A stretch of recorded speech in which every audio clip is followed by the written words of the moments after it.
Ini adalah legenda. Selama saya sangat yakin bahwa saya tidak terkalahkan. Apakah saya benar-benar tidak terkalahkan? Saya terlalu malas untuk berdebat dengan Gilgamesh. Jika dia dapat menemukan harta karun itu, Qin Yichen juga akan memberikannya kepadanya. Tetapi saat ini, yang lebih penting adalah...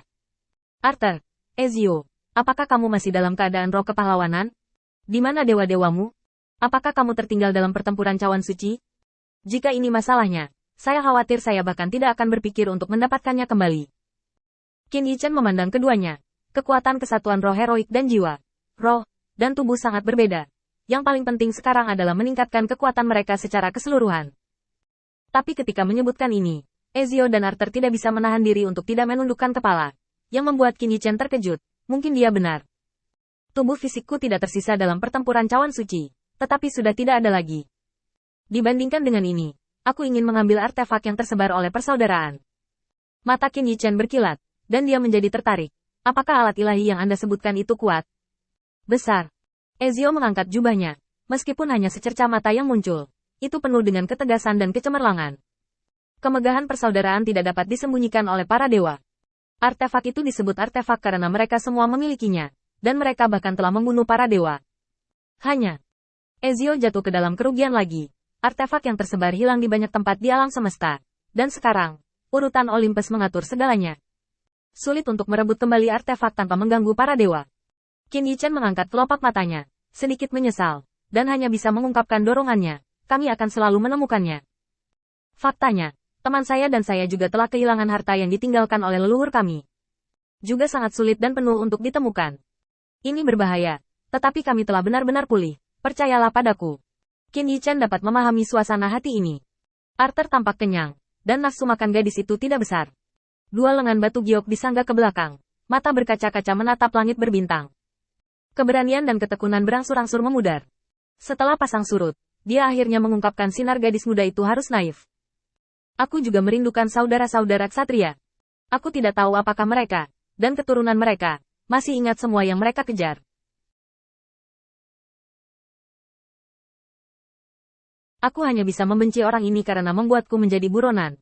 Aku tidak bisa menyakiti mereka lagi. Arthur memelototi Gilgamesh. Yang terakhir menoleh untuk memalingkan muka. Sementara Qin Yichen melihat profil indah yang pertama.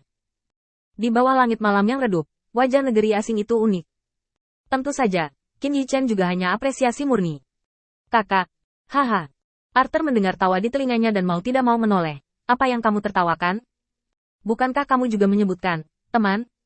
Qin Yichen melambaikan tangannya. Maaf, saya tidak menertawakan Anda. Tetapi saya hanya berpikir, meskipun saya yakin bahwa orang tidak tampan, tetapi saya mengucapkan kata saudara dari mulut seorang gadis remaja, benar-benar sangat aneh.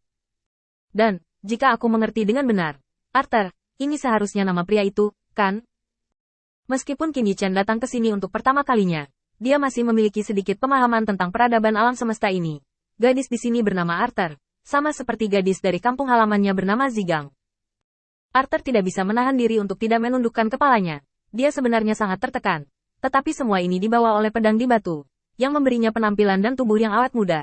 Tetapi pada kenyataannya, keingintahuan Qin Yichen hari ini telah dipenuhi olehnya. Lebih dari sekali. Qin Yichen memandang gadis itu dan tiba-tiba tertawa dan berkata, tidak, nama ini terlalu keterlaluan. Selain itu, kita semua akan mengubah wajah kita di masa depan. Hal yang sama berlaku untuk Anda. Apakah Anda memiliki gelar lain? Raja Arthur menundukkan kepalanya untuk berpikir sejenak, dan tiba-tiba berkata dengan serius, "Yah, ada banyak ksatria yang mengikutiku saat itu, dan mereka memanggilku seorang dewi." Dewi. Sudut mulut Qin Yichen sedikit berkedut, melihat baju besi harta karun perak dan biru yang masih berdiri saat ini. Dikatakan bahwa sosok Arthur tetap di masa remajanya. Tampaknya dia kekurangan gizi ketika dia masih kecil, atau dia tidak punya waktu untuk berkembang. Wortel dan sayuran, masing-masing memiliki cintanya sendiri. Masing-masing memiliki cintanya sendiri. Qin Yichen optimis tentang masa depan. Bagaimanapun, dia telah mendengar bahwa masih ada kekuatan transenden di utara alam semesta yang tidak akan berurusan dengan Olympus. Tapi siapa sangka Dewa Tua Kasa menangis sambil memakan roti. Hei, ada apa denganmu? Bukankah kamu enggan menanggung kemuliaan pemimpinmu sendiri, kan?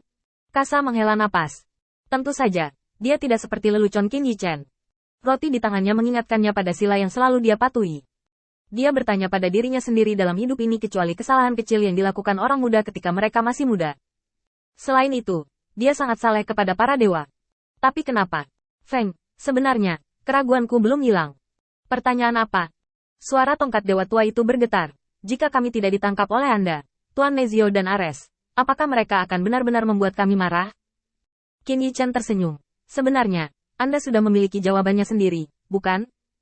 Sambil berbicara dan tertawa, Qin Yichen hanya berbaring dan memandangi langit berbintang. Cahaya bulan di sini seindah kampung halamannya, dan makhluk-makhluk di sini juga berwarna-warni. Namun, kemakmuran semacam ini tidak boleh dipenjara di bawah perintah sekelompok orang kuat tertentu yang memaksakan monopoli. Ayah Baptis, kita benar-benar akan ditinggalkan oleh para dewa mulai sekarang? Seperti tikus, bersembunyi di kegelapan. Apakah kita tidak akan pernah melihat kemuliaan lagi? Kurasa begitu, nak. Ana menangis terseduh-seduh. Kutukan Gilgamesh yang tidak sabar agak keras. Dan tongkat dewa tua itu menunjukkan kebaikan yang seharusnya dimiliki seorang guru saat ini. Anakku, jangan takut. Jika kamu merasa takut, anggap ini sebagai dewa untuk Anda. Sampai akhir, kami akan menemukan jawabannya. Api unggun berangsur-angsur padam. Langit sudah cerah. Dan pada saat yang sama, Olympus, kemarahan Ares memang jatuh pada Nezio. Ini adalah Tuan Dewa yang kamu bicarakan? Tanda seru. Orang percayamu berkolusi dengan Bita. Dan hak asuh Gilgamesh. Dia melarikan diri. Dia merusak segelnya. Kemarahan Ares membuat Nejioser gemetar. Kejadian ini benar-benar sensasional. Siapa yang bisa membayangkan bahwa Gilgamesh, seorang fanatik yang telah hancur selama bertahun-tahun, benar-benar dapat mengguncang tatanan para dewa. Bidat lain, setelah menolak pemberian Tuhan, lolos dari hidung dewa perang. Aris yang geram, bahkan ragu. Mungkinkah ini konspirasi antara Gilgamesh dan Bita itu? Apakah pertarungan Holy Grail ini untuk membantu Gilgamesh keluar dari masalah? Namun segera, Ares menolak ide ini. Karena premis untuk mewujudkan semua ini adalah dewa sesat itu, yang bisa memasuki pertempuran cawan suci. Dan membiarkan bidat itu berpartisipasi dalam pertempuran Holy Grail pada awalnya adalah ujian yang dia izinkan. Tapi ini membuat Ares semakin kesal. Apakah ini masih salahnya? Tanda seru. Tidak ada bidat yang bisa lolos dari murka para dewa. Era heroik telah berakhir. Aku akan menghancurkan mereka sendiri.